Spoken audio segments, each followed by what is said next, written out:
Bismillah, alhamdulillah, wassalatu wassalamu ala rasulillah Sayyidina Maulana Muhammad ibn Abdullah wa ala alihi wa sahbihi wa mawala wa la hawla wa la quwwata illa billah Rabbi shrah li sadri wa yassir li amri wa hlul 'uqdatam min lisani yafqahu qawli amma ba'd.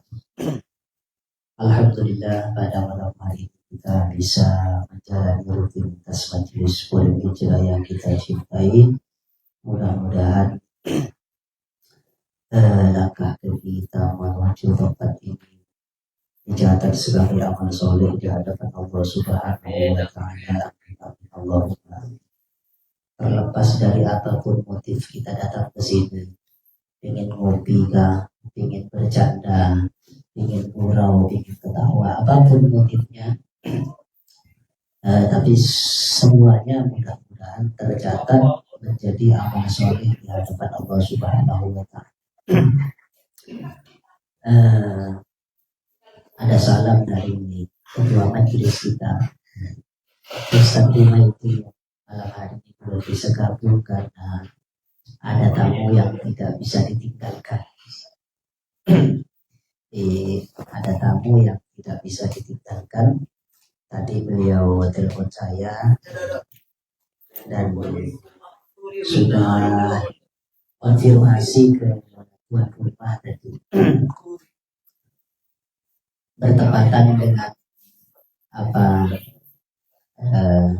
kita sudah memasuki bulan Isra, Nabi Sallallahu Alaihi Wasallam. Maka sudah banyak sekarang acara-acara Isra, banyak sekali di masjid-masjid, di musola-musola. Isra Mi'raj Nabi Sallallahu Alaihi Wasallam. Sehingga pada malam hari ini saya juga ingin berkisah tentang Isra Mi'raj.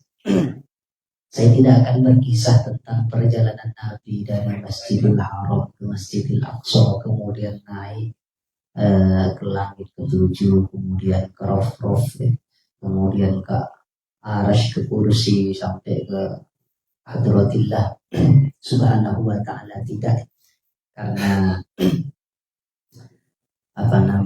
itu perjalanan yang sungguh sulit ya untuk kemudian saya jelaskan dan sampai bisa membayangkan perjalanan yang luar biasa itu. Saya ingin berkisah tentang setelah Nabi selesai dari Isra Mi'raj itu, bagaimana kemudian tanggapan-tanggapan, sikap-sikap baik dari orang-orang yang memusuhi Nabi Sallallahu Alaihi Wasallam dan dari orang-orang yang mendukung Nabi Sallallahu Alaihi Wasallam. Nabi itu kan di dalam sejarahnya ketika selesai Isra Mi'raj, Nabi kan ada banyak pendapat ya, cuma yang sering dikisahkan adalah Nabi berangkat Isra Mi'raj itu dari Hijr Ismail ya. Nabi waktu itu tidur bersama dua orang, yakni Hamzah dan Ja'far. Nabi ada di tengah-tengah dua orang itu. Kemudian dari sana Nabi dibangunkan oleh malaikat Jibril, ada Mikail dan Israil. Tiga malaikat itu yang kemudian menjemput Nabi Sallallahu Alaihi Wasallam. Baru dari sana Nabi diperjalankan menuju Masjidil Aqsa. Perjalanan dari Masjidil Haram ke Masjidil Aqsa, kalau kita lihat sekarang, pakai pesawat itu 2 jam kurang 7 menit. Pakai pesawat. Sementara dari sini ke Jawa itu 1 jam 15 menit. Ada 1 jam 15 menit, 1 jam 20 menit. Jadi jauh sekali. Sehingga kemudian bagaimana kisah perjalanan Nabi ini kemudian tidak ditentang, apalagi oleh orang-orang yang memang sudah tidak senang dengan Nabi. Nabi bilang, kapan kamu ketika Nabi sudah dikembalikan oleh malaikat Jibril, ke tempat tidur semula Nabi itu, saking cepatnya itu Isra Mi'raj, kan digambarkan di dalam sejarah bahwa tempat tidur Nabi itu masih hangat. Jadi Nabi itu tempat tidurnya itu masih hangat. Ibarat ada tempat kita duduki, kalau baru pindah kan tempat masih hangat, menandakan bahwa itu baru pindah orang. Nah, Nabi ketika pulang dari Isra itu, dari Isra Mi'raj yang luar biasa sekali di dalam sejarahnya, ternyata ketika dikembalikan tempat Nabi itu masih hangat. Artinya sebentar sekali itu Nabi Isra Mi'raj. Nah, ketika pagi itu Nabi risau ya, risau karena setelah perjalanan luar biasa itu Nabi punya kewajiban untuk menceritakan kepada umatnya. Gimana sih mau ceritain? Mau perjalanan ke sana itu kalau dulu pakai onta ya, itu 1 bulan perginya, 1 bulan pulangnya. Jadi dari Mekah ke Masjidil Aqsa itu ke Palestina itu kalau dulu perjalanan dulu 2 bulan PP. Nabi disuruh berkisah ke sana semalam. Maka Nabi risau sekali. Nah, di tengah kerisauan Nabi itu, Nabi waktu itu sedang duduk-duduk di depan pintu Masjidil Haram. Kebetulan ada Abu Jahal. Abu Jahal ini kan yang getol sekali memusuhi Nabi. Padahal ya paman sendiri ya. Melihat Nabi sedang tak tenang, Abu Jahal kemudian mendekati Nabi. Dengan nada mengejek, Abu Jahal bertanya, apa ada sesuatu yang terjadi semalam? Itu Abu Jahal. Tapi itu bukan bertanya, dia ingin mengejek Nabi. Nabi jawab, iya. Apa itu? Kata Nabi, saya sudah diisrokan. Orang Arab ini paham, kalau bahasa Isra pasti diperjalankan malam. Karena ini bahasa Arab. Ya, jadi Abu Jahal itu meskipun kafir gitu ya, ketika dikatakan diisrokan ya dia paham. Oh berarti dia berjalan di waktu malam. Akhirnya Abu Jahal tanya, diisrokan kemana? Ke Baitul Maqdis. Wah, Abu Jahal itu tidak langsung mendustakan Nabi. Karena kata Abu Jahal, ini adalah sesuatu yang mungkin akan menjatuhkan Nabi. Sehingga Abu Jahal tantang, kira-kira kalau aku panggil umat pengikutmu, sahabatmu itu, kamu mau tidak ceritakan? Nabi jawab dengan yakin, iya, saya akan ceritakan. Akhirnya di pagi-pagi buta itu Abu Jahal teriak-teriak agar masyarakat Mekah itu kumpul. Orang itu langsung berjubel.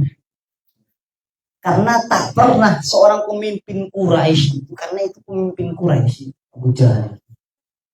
Pemimpin Quraisy yang betul-betul ditokohkan terutama oleh orang kafir musyrik, kafir Quraisy. Orang berjubel itu pagi-pagi. Ketika sudah kumpul semua, Abu Jahal itu dilihat sama masyarakat itu. Maksud dilihat, ada apa ini? Teriak-teriak, tumben tidak pernah teriak-teriak seperti itu. Pasti ada sesuatu. Setelah masyarakat melirik Abu Jahal melihat Nabi. Artinya, ayo kisahkan. Berani enggak? Maka kata Nabi, saya semalam sudah diisrokan dari sini ke Baitul Maqdis, Masjidil Aqsa. Langsung sebutan orang-orang yang benci Nabi itu langsung.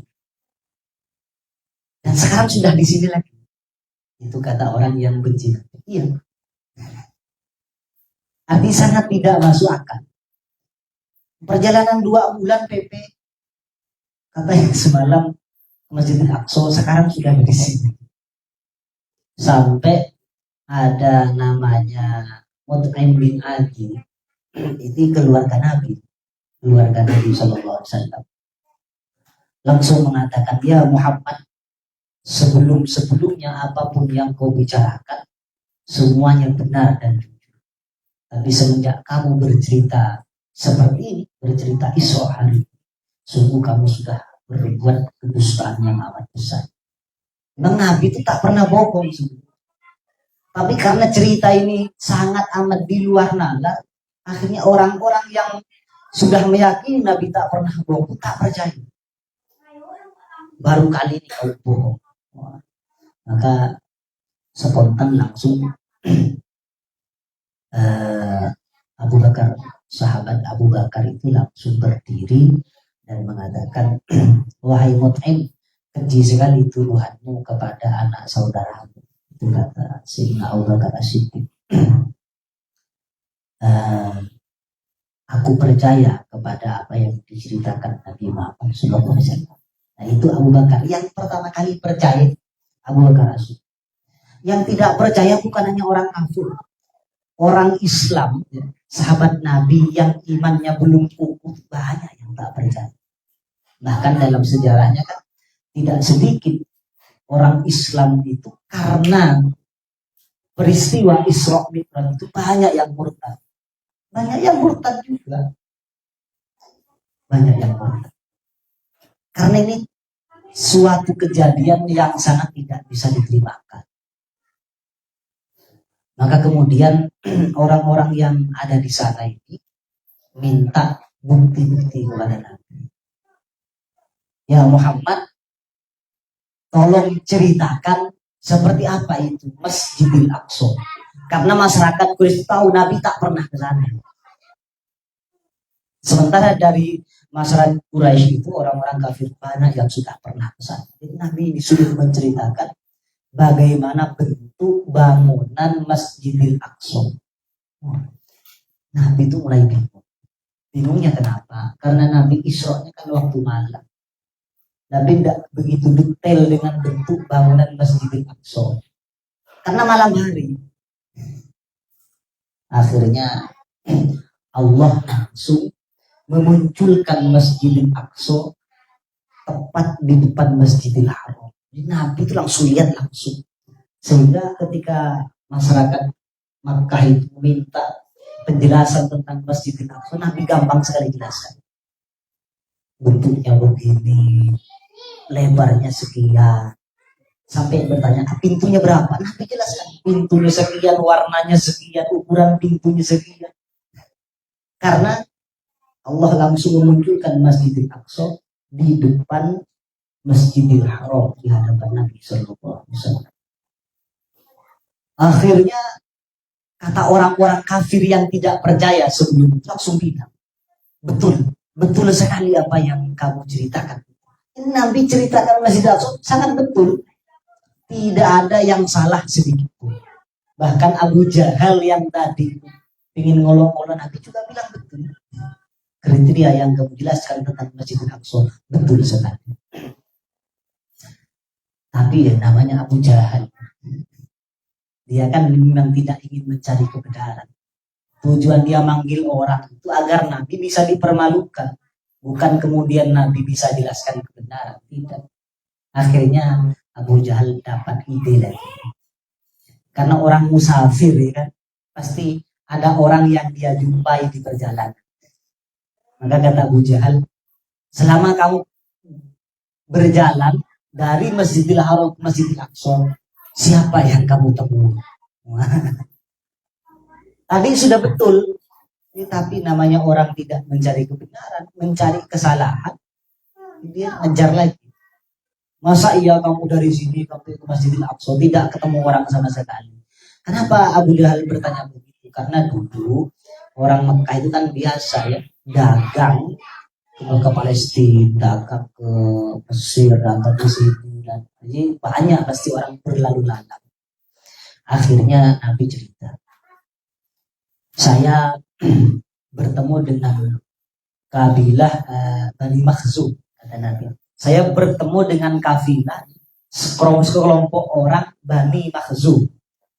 Dia kehilangan ontanya. Jadi kafilah ini kehilangan ontanya. Kemudian kata Nabi, saya ucapkan salam penghormatan kepada mereka. Kemudian saya bilang bahwa ontamu yang hilang itu ada di Wadi Nahl. Nah, ada di lembah kurma. Ada di lembah kurma. Itu kata Nabi. Mereka ini nggak lihat Nabi, tapi perasaan mereka ada suara langit ya, dengan semerbak wangi disertai dengan cahaya yang kemudian memberitahu kalau ontanya itu ada di wadi akhir. Mereka berbondong-bondong ke sana, akhirnya ketemu betul ontanya itu. Dan ketika kafilah Bani Makhzum itu mencari ontanya, Nabi mampir ke perkemahannya. Di sana ada wadah air, Nabi minum. Setelah kafilah itu kembali ke kemahnya, airnya habis. Nah, ini kata Nabi, nanti kamu tanya bahwa saya pernah ketemu di perjalanan dengan kafilah Bani Makhzum, dia kehilangan ontanya. Saya kabari ontanya ada di Wadi Nakhl, dan saya mampir ke kemah, saya minum air. Setelah dia kembali ke kemahnya, dia kehilangan air. Itu kata Nabi, nanti kamu tanya. Kafilah yang kedua yang saya temui ada klan Quraisy. Ada di perjalanan dengan membawa onta yang berwarna merah, sedang memikul 2 karung warnanya hitam dan putih. Karungnya. Setelah saya lewat, ontanya itu kaget, yang warna merah itu akhirnya lari terbirit-birit sampai tersungkur ke tanah dan salah satu kakinya patah. Kata Nabi, nanti tanya. Yang terakhir, saya ketemu dengan kafilah yang sedang membawa onta dengan warna abu-abu, sedang memikul ontanya ini membawa 2 karung berwarna hitam. Nanti dia akan datang dari tempat transit. Jadi di Mekah itu ada tempat transit orang musafir. Nanti 3 kafil itu akan datang dari arah sana, kata Nabi. Belum cukup itu, kata mereka. Kira-kira hari apa mereka datang? Wah, Nabi langsung tanya harinya. Kata Nabi, hari Rabu. Hari Rabu 3 kafil itu akan datang sampai ke Mekah. Sudah selesai itu, yang pertemuan di pagi hari itu sudah bubar semua sampai masuk ke hari Rabu. Hari Rabu orang lagi menunggu semua. Nabi juga menunggu. Duhur belum datang. Sampai menjelang asar, kafilah-kafilah yang kata Nabi akan datang hari Rabu belum datang. Akhirnya kata orang-orang kafir, ini nih, kalau sampai tak datang berarti Nabi Muhammad itu sudah jelas-jelas berbohong. Tapi Allah Subhanahu wa Ta'ala dengan kasih sayangnya kepada makhluk yang paling Allah cintai, Allah berhentikan itu perputaran bumi sehingga matahari tidak lagi berputar, tidak lagi bergeser. Mendek itu jamnya juga berhenti sampai kafilah itu datang. Datang waktu asar, kafilah itu datang waktu asar. Datang pertama adalah klan Bani Makhzum, kafilah Bani Makhzum. Tanya, kamu kehilangan onta ya di perjalanan? Iya. Terus ontanya ketemu di mana? Di Wadi Nakhl. Siapa yang ngasih tahu? Tidak tahu. Kami tidak tahu. Yang jelas ada cahaya, kemudian disertai dengan suara yang mengabari kami kalau ontanya ada di Wadi Nakhl. Kemudian kata sebagian orang, kamu kehilangan air. Kata kafilah itu, iya. Wallahi, saya meletakkan air itu sendiri dan kelompok kami tidak ada yang minum, tapi air itu habis. Nah, ini satu, berarti sudah betul cerita Nabi. Kemudian kafilah yang kedua ditanya lagi, yang bawa onta merah itu ditanya, apakah di perjalanan kalian melihat cahaya yang melintas sehingga onta kalian kemudian lari sampai tersungkur ke tanah dan salah satu kakinya patah? Jawabannya iya juga. Terakhir, betul ditanya, dilihat karena Nabi menginformasikan mereka membawa onta warnanya abu-abu ya, dengan membawa 2 karung warnanya hitam. Betul sekali. Yang diceritakan Nabi semua itu betul. Nah, kelompok pertama yang ditanya itu menjawab begini. Saya nggak tahu siapa yang memberitahu itu suara, tapi saya yakin aroma baunya adalah aroma bau Muhammad, mereka kan belum iman. Mereka yakin kalau bau yang semerbak disertai dengan adanya suara itu adalah aroma dari bau badannya Muhammad. Dari sini meskipun sudah jelas apa yang diceritakan Nabi dengan bukti-bukti itu, tapi tetap banyak orang Islam yang karena ini sangat tidak masuk akal, mereka murtad. Ini jelas. Ini murtad itu artinya apa?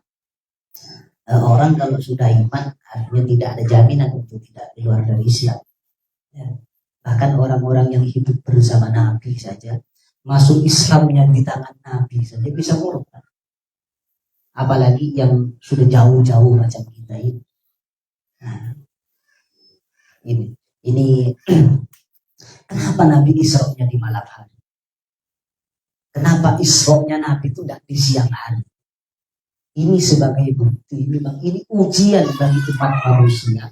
Agar orang yang imannya ini kuat, dia akan semakin iman karena sangat percaya dengan perkara yang gaib di malam hari lagi. Dan nampak mata kan. Yang bersih imannya berarti dia. Nah, ketika dia menyatakan kepercayaan kepada apa yang diceritakan Nabi, maka mereka lah yang sungguh-sungguh beriman. Artinya ini ingin menyeleksi siapa sih dari umat muslim ini, semuanya. Yang imannya cuma KTP, yang imannya betulan. Akhirnya betul, dengan kejadian itu, orang-orang yang Islam ini tidak kuat, mungkin karena faktor-faktor apalah mereka masuk Islam, sehingga mental di situ, keluar lagi murtad. Tapi juga banyak orang-orang kafir yang sebelumnya mendustakan Nabi, karena yang dikisahkan semuanya oleh Nabi dengan bukti-bukti yang ada itu betul sekali, tidak ada kebohongan. Banyak dari mereka yang tidak masuk Islam. Ini adalah kisah Isra Mi'raj yang saya ceritakan hanya datangnya saja, bukan perginya, datangnya. Di tanggapan orang-orang Quraisy berkaitan dengan Isra Mi'raj ini kan yang sering dikatakan adalah Nabi sebelum pulang dari selesai berbincang-bincang bertemu dengan Allah Subhanahu wa Ta'ala, kata Nabi begini, ya Allah, biasanya orang musafir itu kalau sudah mau pulang dia akan dikasih kado bingkisan untuk keluarga dan orang-orang yang dia cintai. Jadi Nabi Muhammad itu minta kado kepada Allah Subhanahu wa Ta'ala dari pertemuan agung itu. Maka kata Allah, kado untuk umatmu adalah sholat. Ini intinya, ini kado untuk umatmu adalah sholat. Sholat itu diminta Nabi sebagai kado bingkisan ketika Nabi melakukan Isra Mi'raj.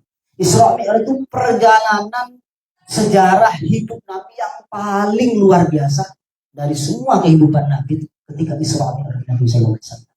Ketika bertemu langsung kepada Allah tanpa siapapun dan tanpa apapun. Itu perjalanan spektakuler Nabi selama hidup itu. Dan yang Nabi minta kado bingkisannya itu, kata Allah, untuk umatmu sholat sebagai kado bingkisan. Sholat. Tapi kan kenyataannya ya, yang itu kata Nabi adalah bingkisan Allah untuk kita, untuk umat Nabi yang tercinta. Tapi kemudian bingkisan kado itu kadang-kadang tidak kita pedulikan. Padahal itu bukan hanya bingkisan dari janda. Iya, itu. Bukan dari pacar kita, bukan bingkisan dari istri kita. Itu bukan kado ulang tahun kita, ulang tahun pernikahan itu bukan. Itu kado bingkisan Isra Mi'rajnya Nabi kepada Allah untuk umat. Nah, ini yang penting untuk kemudian di momen Isra Mi'raj itu, selain mengingat kisah-kisah perjalanan yang pernah dilakukan Nabi, dialami Nabi, kita juga perlu mengingat bahwa di waktu Isra Mi'raj inilah kemudian sholat itu diwajibkan. Sholat itu dibebankan kepada kita sebagai umat Nabi SAW. Dan itu bukan sebagai beban, itu sebagai kado. Namanya kado ya. Nah itu yang penting untuk kemudian kita Artinya sesibuk apapun kita, jangan kemudian kita tak sholat. Kasihan lah, itu artinya sayang lah. Itu sudah kado-kado dari Allah Subhanahu wa Ta'ala untuk kita, yang diberikan oleh Nabi, yang dibawa oleh Nabi sebagai kado ketika bertemu dengan Allah Subhanahu wa Ta'ala, kemudian kita tidak hirau dengan itu sayang sekali. Bahkan kita kan bekerja itu untuk ibadah, jangan dibalik. Nanti kalau kita ditanya Allah bingung, kamu kok kerja sampai tak sholat? Kamu jawab apa? Padahal kamu itu saya perintah untuk kerja agar kalian sholat, agar ibadahnya nyaman, suruh kerjakan, cari rezeki, agar kewajiban-kewajibannya terpenuhi. Bukan karena cari rezeki kemudian meninggalkan kewajiban, itu kebalik. Nanti kita kalau diinterogasi Allah tidak bisa jawab kita itu. Maka sesibuk apapun sholat, karena kerjanya kita itu hakikatnya untuk sholat, untuk puasa, untuk zakat, kan gitu. Kita cari duit ya, ketika banyak untuk kita zakati, kan kewajiban juga. Untuk kemudian kita nafkahkan, kita infakkan ke jalan-jalan yang diridhai Allah, terutama yang diwajibkan. Terus begitu. Kita kerja, cari nafkah, cari rezeki itu tujuannya untuk Allah. Jangan kemudian karena kita sibuk cari rezeki, akhirnya tidak ingat kepada Allah Subhanahu wa Ta'ala. Mungkin hanya ini yang bisa saya sampaikan. Kurang lebihnya saya mohon maaf. Mudah-mudahan ada manfaatnya. Momen Isra Mi'raj ini kita jadikan sebagai penyemangat, mengingat-ingat perjalanan Nabi, apa yang dibawa oleh Nabi untuk kita umatnya. Mari kita tutup dengan sholawat Fil Qulub.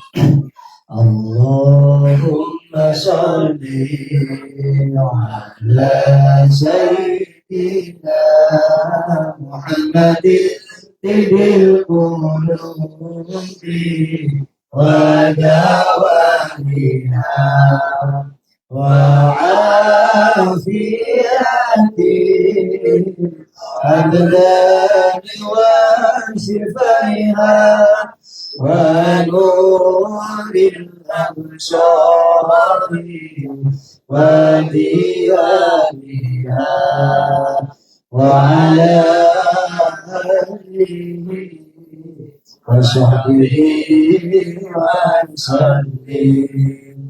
Allahumma salli ala sayyidina Muhammadin Fil Qulubi wa dawamiha wa afiyati abdani wa shifaiha wa nuril absari wa diyaniha wa ala alihi wa sahbihi wa sallim.